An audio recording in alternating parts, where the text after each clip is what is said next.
Sebastian Wolf came home to the familiar whine of his dogs after another long day at work. They always acted like they hadn't seen him in ages. He held his hands out to them, which they showered in kisses. "Easy, easy," he told them, as they tried to push past his hands and get into his face. Sebastian was debating if it was a drinking night or not. He had to work the next day, and it was only Tuesday, but some days the bottle called louder than others and wouldn't be ignored. A jogger in gray trainers came down the sidewalk. Once upon a time, Sebastian would try waving and bidding the stranger a good evening. It barely occurred to him anymore. Living among the English had proven to be like living in a desert compared to where he had come from. His heritage was rooted in two cultures that were very social by tradition, Argentinian and Chilean.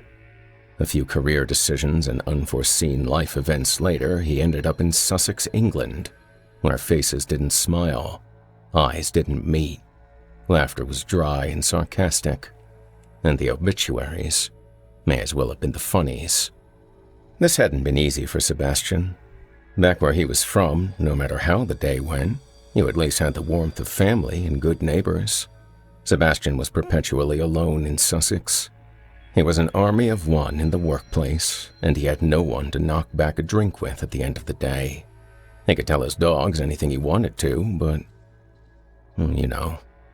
at least he didn't have to be lonely in squalor. The flat he rented was rather posh, as his neighbors would say, if they would say anything to him at all. He studied himself in an ivory-rimmed bathroom mirror. His 5 o'clock shadow wasn't as dark as it used to be in certain places. Gray was peppered abundantly along his chin. He almost thought that some of the color in his eyes had faded, if brown could fade. 41, he muttered to himself. He could remember looking in the mirror and saying things like 25 and 30. Those moments felt like forever ago. The bottle won. He poured an expensive whiskey into a tumbler that looked like it had been cut like a gemstone. He sat out on his rooftop deck and would watch to see if the dying daylight would make a sunset worth seeing. He was rewarded. The sky was painted fiery colors, and seagulls piped and drifted among the houses, looking for handouts. Sebastian eyed the old ladies and others that came onto their own rooftop to feed the scavenging gulls. They could socialize with the birds, but not with each other, he noted. Had Sussex been any of the number of places he had lived with his parents? The rooftops would have been crowded with smiling, jovial people, draining the whiskey bottle dry and laughing so loudly that the seagulls would be frightened away. But not here. People occupied their own personal spaces that nobody left and nobody visited. Before long, Sebastian began to notice that someone was observing him. Not just once, but several times spanning several evenings. He was sharp of eyes, unlike most people he ran into. He partially questioned why this turn of neighborly behavior bothered him. He had been distantly hoping for some level of interaction with others, but perhaps this was too forward without a proper introduction. Still, the man with the small mustache and the sloppy comb-over stood in front of Sebastian's yard, just beyond his turf, and stared. The days that this occurred became weeks. One evening, Sebastian had enough. His observer hadn't missed a day for 2 weeks straight, and it was time for an introduction before he decided to either ask the man out for a drink or strike him across the jaw and stomp his head into the pavement. His visitor seemed wary and perhaps even a bit surprised to see Sebastian approach him. "Can I help you?" Sebastian said, clad in a burgundy bathrobe with slippers to match. "You acknowledge my presence," the man stated, a thick German accent carrying the words. This prompted Sebastian to smile and nod. "Oh, no wonder you're not like everyone else. You're not a tea-sucking, crumpet-shitting local," Sebastian remarked, a bit under the influence. This made the stranger smirk. "Oh, no wonder you're always alone. You're not tainted," he said. The words didn't even register in Sebastian's senses. His brain felt like it was getting a breath of fresh air with someone to actually talk to. "Care for a drink?" "Gladly," the stranger said. And just like that, in a dry desert of fellowship and social fulfillment, the two men found an oasis in the other's company.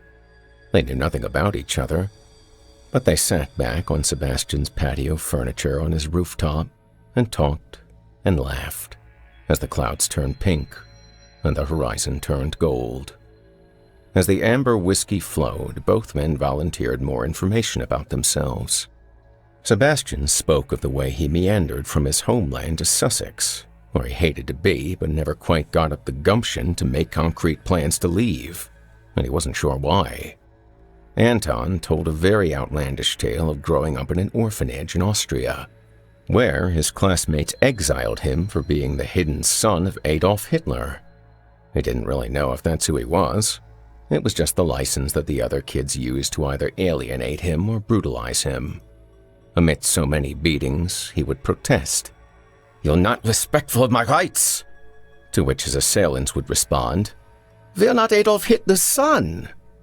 He thus found himself where he was, 46 years old and perfectly isolated from society as he knew it, until that very moment where he was having a blast with his fellow alcoholic. The morning found both men sleeping in late and hungover.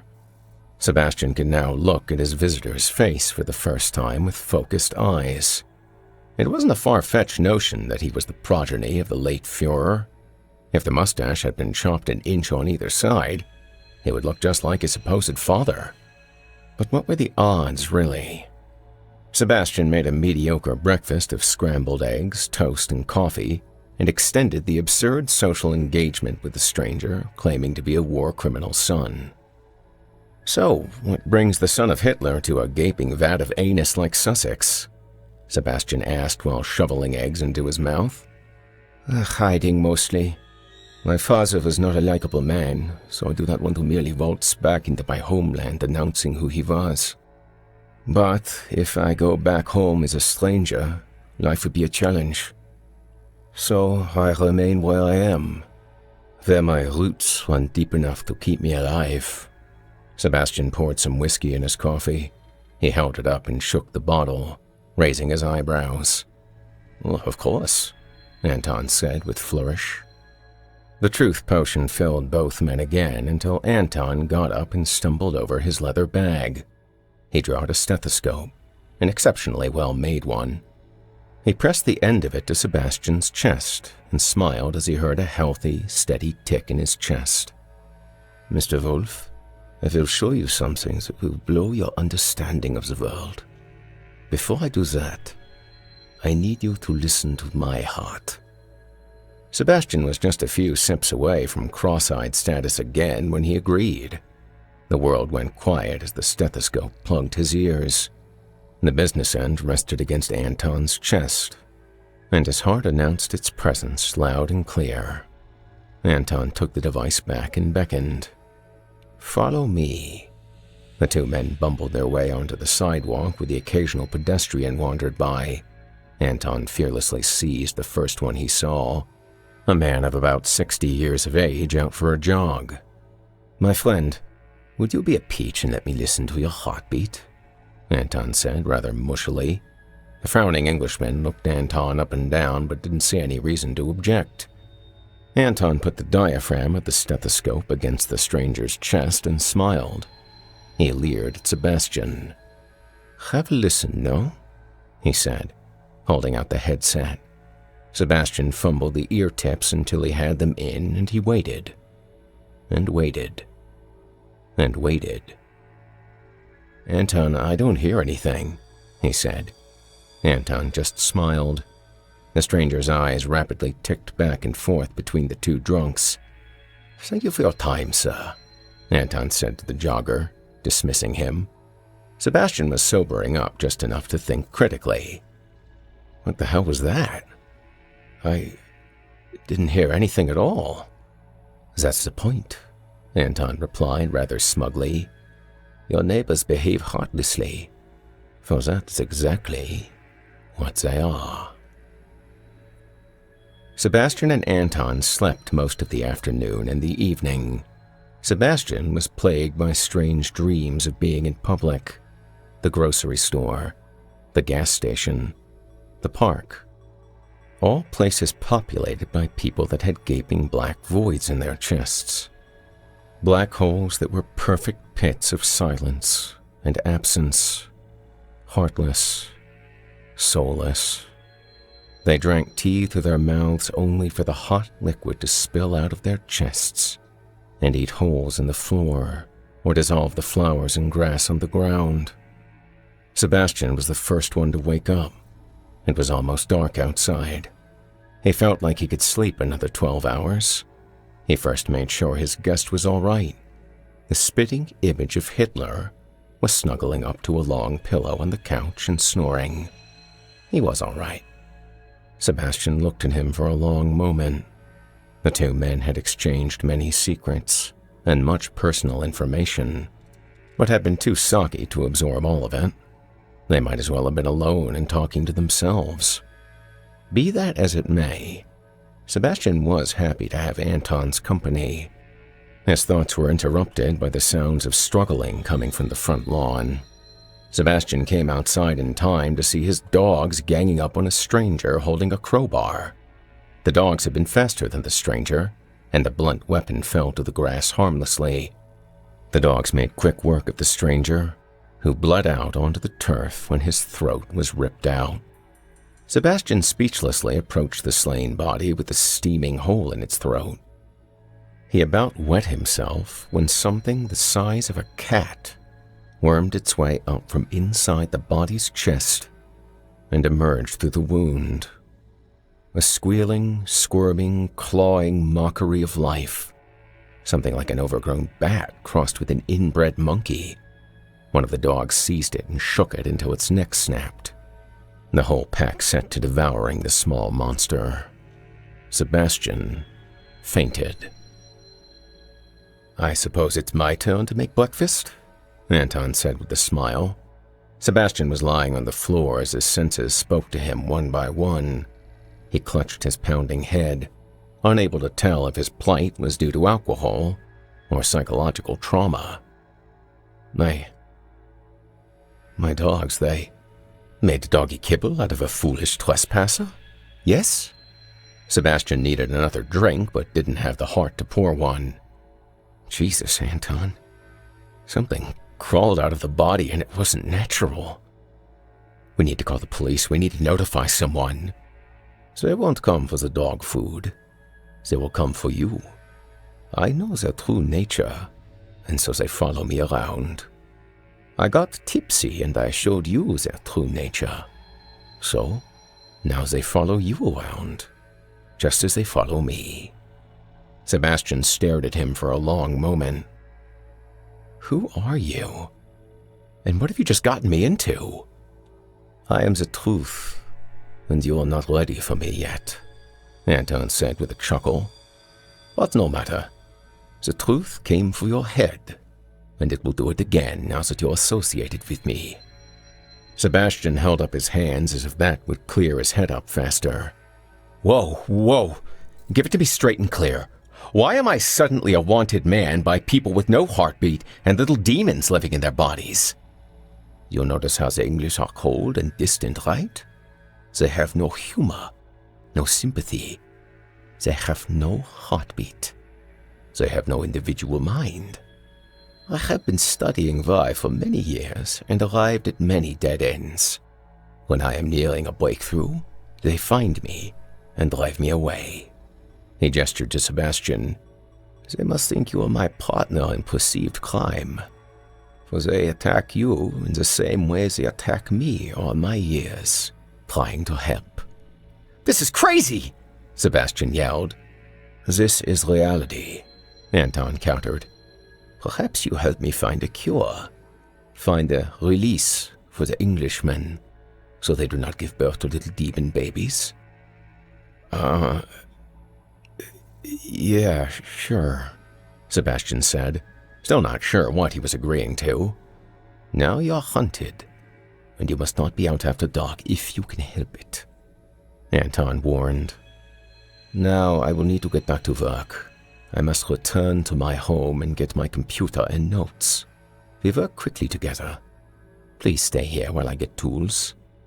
Sebastian forgot about his agreement just as soon as he had made it. His mind and his body were begging for some kind of release, some kind of escape and suspension of the stress and the tension. He stretched in front of his home and took off a little faster than he should have for not stopping to warm up. The stress was at critical mass and threatened to explode out of him in some shape or fashion. Premature exertion was the healthiest outlet he had at the time. He felt much better sooner than he thought he would. The birdsong filled his ears along with the murmur of the wind in the tree. There were still flowers in people's yards, and there were still lovely girls out for walks with their dogs, however much they may or may not have lacked a pulse. Between the change of scenery and the endorphins that were starting to flow steadily into his veins, he almost convinced himself that Anton, the English, and the silence through the stethoscope were all just a bad dream. The sun began to set, and the richness of the colors flowed through his eyes and cleansed the plaque of darkness from his soul. He had to keep running. He had to keep putting distance between himself and Anton, and the reality he was trying to show him. A horrible, impossible reality that raises questions that would bring madness with the answers. He had to keep plunging into this reality of sunsets and cool, fragrant breezes. He was schooled in reality once more when a great flapping noise blew the air around him and whooshed into his ears. Something sharp ripped a huge gash into his sweatshirt. His first thought was that a crazed hawk or something had attacked him. Perhaps he was in the vicinity of a nest. He got a view of the back of the thing as it flew up and away to circle back and make another dive. It wasn't a bird. Far from it. Birds didn't have a wingspan that ridiculous, nor did birds have arms with claws as wicked as the ones on their toes. Birds also didn't have small, round, and bald heads with glowing yellow eyes and pointed demonic ears. Birds didn't have long tails that ended in points as sharp as arrows. The creature circled back around and dove straight for Sebastian's face. If Sebastian wasn't questioning his sanity earlier, he definitely was then in that moment. The creature opened its feet like a raptor and also swiped with its hands. It raked him across his temple with 3 crimson lines that began bleeding ribbons of red. It stung something fierce. The pain was cold. He opened his eyes just in time to see 3 more creatures of similar appearance coming out of the sky to pay him a visit. He became fearful. One of those little guys might just be a nuisance, but 4 of them could probably tear him apart, like an attack by feral dogs with wings.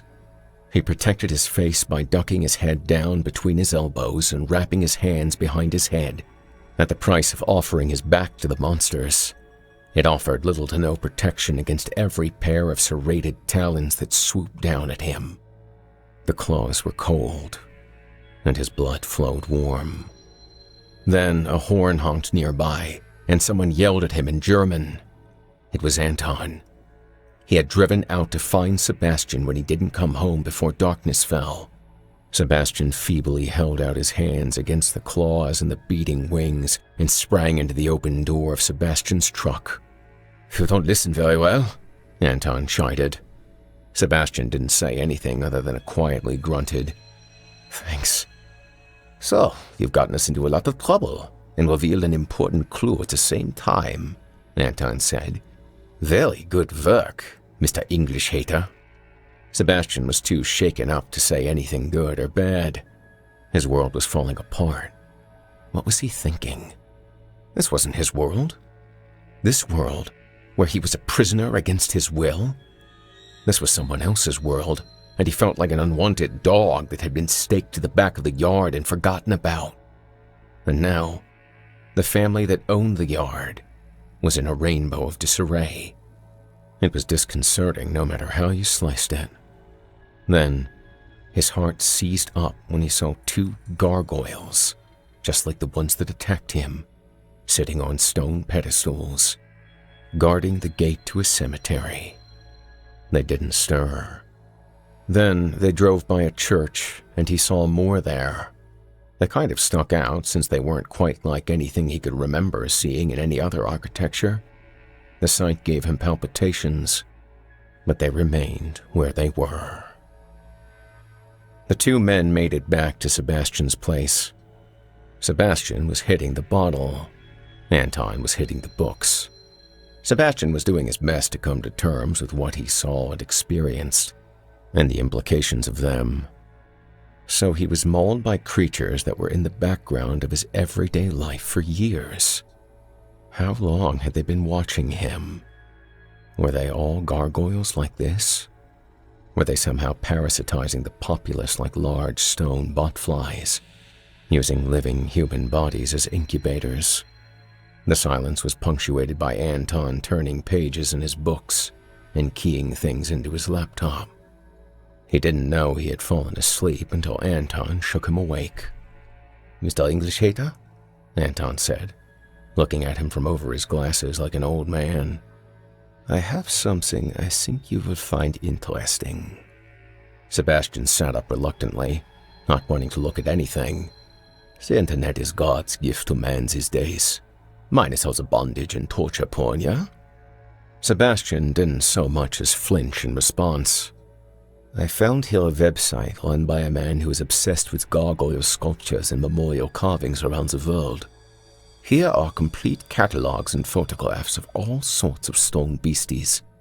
Now, I would like you to tell me if anything you see looks familiar, even remotely similar to the beasties that decided to interrupt your evening jog that I had advised against." Sebastian eyed his companion with a burning look as he took the laptop. He should have known that he wasn't going to get to go back to his booze-induced nap anytime soon. It was, after all, an entire world's worth of centuries of sculpture. Photographs of pieces still standing in existence. Illustrations from crumbling books of monuments that were ground to sand by the passage of time centuries ago. Sebastian was losing his patience after about an hour and a half. He had figured out the keyboard shortcuts on Anton's laptop and was cycling through photos as fast as the machine would load them on Internet Explorer running on Windows XP. Anton knew the answer before Sebastian finally set the laptop down and threw his hands up in frustration. "No such thing, eh?" he said, smiling. "Nothing. Not one of those pictures came close. Makes you think there's possibilities it could be something other than gargoyles. The cuckoo bird in humanity's nest. Sneakily hiding in plain sight, yeah?" Sebastian could feel everything he had just been trying to drink away come back in a hurry like a surging wave of nausea. This is too crazy. Way too crazy. He threw one hand against his scalp before standing up, shaking his head and pacing in a circle. "So, unless we're sharing the same hallucination, you're selling me on the idea that there are creatures that are posing as gargoyles by hiding next to real gargoyles?" "This is close enough for where we are now, I suppose."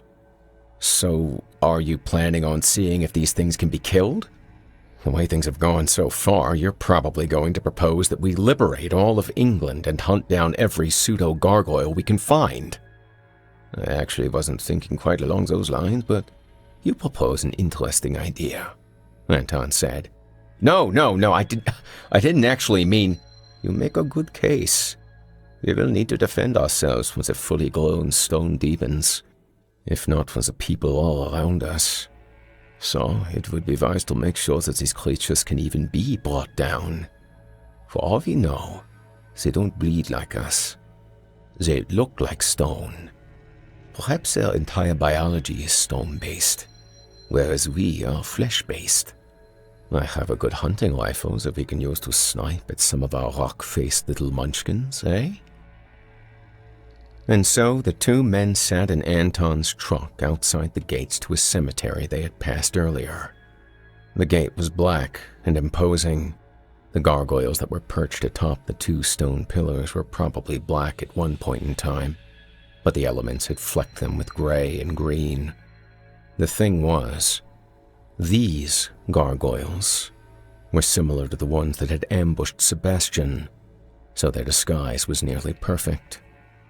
Sebastian doubted his own senses in the matter. These creatures looked every bit like they should have been original sculptures, not creatures that were part of some strange conspiracy cooked up by the lost son of Hitler. Anton drummed his palms on the steering wheel. "So we have been here a long time, and no motion from our little friends." Sebastian nodded. "Shoot one?" "What?" "Shoot one of them. See what happens." Sebastian shrugged. What did he have to lose? He made sure that a cartridge was chambered before taking aim at one of the 2 gargoyles. He felt a twang of conscience, like he was 16 and holding a spray can to a brick wall of a public building for the first time. Defacing other people's property was not his thing. He pulled the trigger. He expected a spray of concrete or stone or whatever. That isn't what happened. There was blood. A cloud of it. The gargoyle whimpered as it fell over with a shattered eggshell of a cranium and face planted in the turf just in front of its pillar. Sebastian delayed for half a second before he chambered another round and fired at the other gargoyle that was just beginning to react to the reality of its fallen comrade. The cartridge punctured its chest and exploded out of its back. It fell backwards into the cemetery, where it floundered for a few moments before going still. Anton leapt out of the truck and raced over to pick up the body of the first gargoyle. His movements indicated that it was every bit as heavy as it would have been if it were a stone sculpture. Englishmen started appearing over the hillside. "For science!" Anton said, as he hauled the bulk of the dead thing into the back of the truck. Sebastian felt the back of the truck sink low. By the time they got moving, the roadside was starting to teem with people. "We might not get to take the next semester of Mad Scientist 101, Sebastian said, as every vehicle in a 100-mile radius began to stop and turn towards them. A small sports car sped towards the truck as if it were a kamikaze fighter plane. It wiped out against a tree at a skewered angle to where Anton was. "We just might have to skip town entirely, Mr. Wolf." "Not without my dogs." "You've got to be shitting me." "Dog shitting me." "My dogs are my family. I can't just leave my family behind," Sebastian wailed. Anton rolled his eyes and dodged 3 oncoming cars as he tried to pick a route to Sebastian's apartment. It wasn't going to be easy. As if it hadn't been clear before that the English were under the control of a single hive mind, it was morbidly evident that the entire whole of the city was converging on them. Sebastian wasn't sure if it was his imagination or what, but he swore he heard distinct sounds coming from all around him. The first was a throbbing that filled the air, and even rattled the windows of the vehicle they were in. It couldn't have been. And yet, the signature rhythm was there. A heartbeat. The more the streets filled with pedestrians that gave chase on foot, the more the second sound became clear. The whole lot of them, every man, woman, and child that appeared, were chanting in unison. "Jolly good. Jolly good. Jolly good." The voices were layered, made up of thousands, but they spoke in perfect unison. Sebastian craned his neck to look skyward. They were up there, circling like large stone vultures. The overlords. The parasites. The gargoyles, if that's what they were even called. Sebastian had never been more grateful that he lived at the edge of town. It meant that the whole of the masses would have to come from one general direction, and Anton had gotten ahead of them by some bizarre twist of luck. Sebastian cursed as they pulled into the driveway of his flat. His dogs had fought bravely, bringing down 4 or 5 of the possessed Englishmen, each of them with mutilated throats. But only 2 of his dogs still stood, trembling, while the others were as still as their enemies on the lawn. "Those fuckers killed my dogs!" Sebastian roared. "If you don't think proactively, the surviving pups will die as well, and us with them," said Anton. Sebastian fired off a few cartridges at gargoyles in anger, and this had an unexpected effect on the swarms of people. When a gargoyle died, the people were seized with spasms. The patrolling bodies that blocked any approach to the surviving dogs were without direction for a few seconds with each successful shot. Sebastian wasted no time in exploiting the temporary blind spot and getting his dogs into the bed of the truck. His anger sharpened his accuracy, and each swooping gargoyle got around to the head, which made bodies dance for blocks. It allowed Anton enough time to get beyond the reach of the mob and out to an open highway. Sebastian got out his phone and took some recordings of the furious gargoyles that dotted the sky and the chanting crowds that shrank away in the distance, ceaselessly repeating their nefarious mantra, "Jolly good, jolly good, jolly good." He used the last few minutes of signal reception to post on Reddit and other social media. Pay attention to the gargoyles you pass every day, on your churches, on your gravestones, wherever they may be.